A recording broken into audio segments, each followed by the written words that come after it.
fuck up this bad, okay? Next time, just do better. Hey guys, XFL Jim here with my latest USFL news goings on. I have a couple big announcements in this video, so stay tuned to the end, but let's just jump right into the news. First off, biggest story, the USFL has hired all of their coaches. We have all 8 positions filled.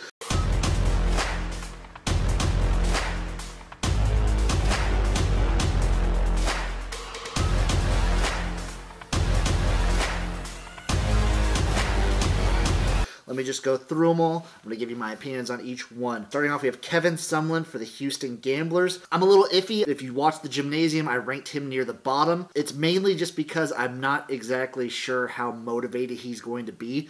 He was great at Houston. He was all right for the most part at Texas A&M, but you kind of saw it falling off the rails there for a little bit.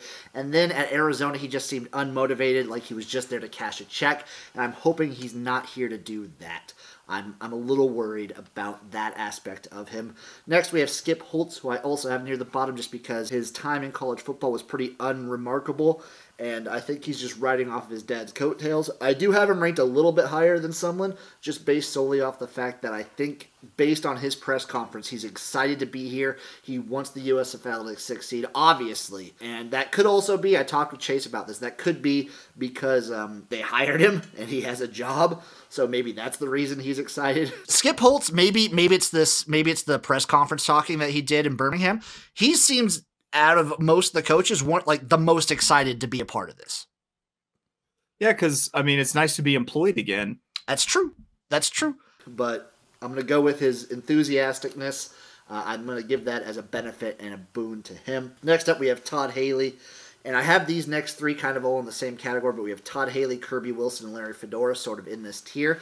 Todd Haley, he has some professional football experience as an offensive coordinator, as a quarterbacks coach. I'm a little worried about the fact that he's a ginormous asshole from all reports, but I'm hoping maybe that sort of translates where the players don't absolutely hate his guts in Tampa, and he finds some success there. I don't have a lot of faith in him. Next up, we have, this one was a tough one for me. It was between Kirby Wilson and Larry Fedora. I'm going to put Kirby Wilson here just based on the fact that he has no head coaching experience. But I think the fact that he's played in a lot of these kinds of leagues and the fact that he's been a positions coach for this long, I think it can work for something like the USFL. You saw it. People with no head coaching experience in the XFL succeed, and I think you could see that here. His motivation seems to be a good factor. And I think the fact that he's been employed by NFL teams for as long as he has, he's got to be doing something right. Then you have Larry Fedora for the New Orleans Breakers. I think Larry Fedora is a decent hire. He has something that I think you need in this kind of league. He has the ability to coach up a quarterback. You saw it with Mitch Trubisky at UNC. He turned Mitch Trubisky into a first-round early draft pick, for God's sake. And I think that's something you need in this kind of league. You need to be able to be sort of a quarterback whisperer, be able to develop players in a timely manner. I think he can do that here. Then we have the next tier, in my opinion, the Mike Riley, Jeff Fisher, Bart Andrus tier. Let's start off with Mike Riley. I think he's a great hire. I think he's an underrated hire. He's been in these kinds of leagues. He's been in the CFL, the UFL, the AFL. He was in the XFL for a little bit, although that's a little tentative. He knows these kinds of leagues. He's good at coaching up these kind of players quickly. And I think in a professional setting, he's going to succeed. I like Mike Riley a lot. I like him for the New Jersey Generals. We're going to see him week 1, so we'll be able to get a quick vibe on how he's doing. Him and Skip Holtz, but I'll get to that later. I think Mike Riley is a good hire here. Jeff Fisher, obviously the biggest name in the pool. He brings the most eyeballs. He hasn't been in the coaching game since around 2016, but I think he's still got it in him. He still seems to have the want to coach, and I think the USFL is a good spot for him. He's the only coach here that's won a Super Bowl, and yeah, people are going to make the jokes and whatnot, but I think he's going to be a great hire. The garage is behind Jeff Fisher. Also, the mustache is just fucking immaculate. Love that. Love the good mustache game. And number 1, Bart motherfucking Andrus. You put some respect on his name. He was the head coach of Team 9 in the XFL. He's the only one of these guys with real XFL experience. He's going to put people at the bottom of the ocean. That's what he looks like to me. And I think he's going to show how good he is at developing players quickly, and that is the biggest thing for these kinds of leagues. That's what I'm going to assume is the biggest thing for the USFL, is the fact that Bart Andrus can develop these players. He can do it quickly, and he's going to make the best out of it. Give me Bart Andrus. I'm just going to say, I'm going to take the Philadelphia Stars to win this whole fucking thing. It's the XFL in him. He's just born to win. What else we got for the USFL? Well, game 1. Tickets are out, folks.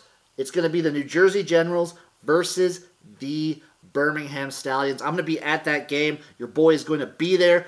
opening fucking day. That's right. I'm feeling myself. I'm feeling the USFL. I'm rooting for it. I think it's going to be great. And they're doing a cool thing. They're going to be simulcasting it on NBC and Fox. I'm thinking it's probably just a marketing thing that they just want to get as many eyeballs on TV as possible. But I think that's really cool. It's the first time that any football game has been simulcast since Super Bowl I. Good thing for the USFL. Good thing that people are going to get their eyeballs on it. People are going to be watching it. It's going to be awesome. And they're doing a cool thing where all the proceeds from the concessions, the ticket sales, everything's going to go locally to Birmingham. I think that's a cool move because the big thing that they've roped themselves into is the TV deal. Most of their money is going to be coming from Fox, NBC, these TV deals, which, by the way, I feel like the USFL has the best TV deal of any of these leagues. Better than the AAF, better than the XFL. They're making money off their TV deal. They're not having to pay to be on TV. They're actually getting money going into it. Love that look. Tied in with the fact that the first game is going to be in Birmingham. We already knew that it was going to be the hub city for this year, but it really looks like Birmingham's going to be the hub city for the USFL as a whole. They're really trying to tie their wagon onto Birmingham as a town, as a sports location, and both the city and the league seem to be loving it with each other. It seemed to me like Birmingham was their one and only option, and I kind of like that. I like that they're tying it in. They're going to make Birmingham the hub of the league. They're going to make it the headquarters of the league. They're going to keep everything there. I think that's a good idea because it's a city where there's not a lot of competition, and I think the USFL can dominate professionally in a town like Birmingham.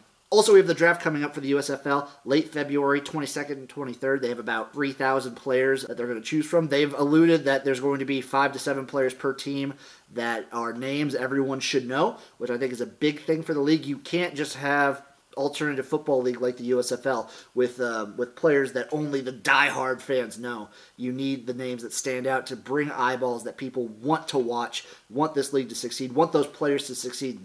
The memory, the nostalgia triggers in your brain will go after those players, and I think that's a good thing that the USFL has them. Now on to the XFL. I'm going to be having a top 10 list of things I'm hoping the XFL announces during their big announcement. Maybe this week, maybe next week. Who knows? That's it for USFL news. That's it for XFL news. That's it for my news. Love you guys.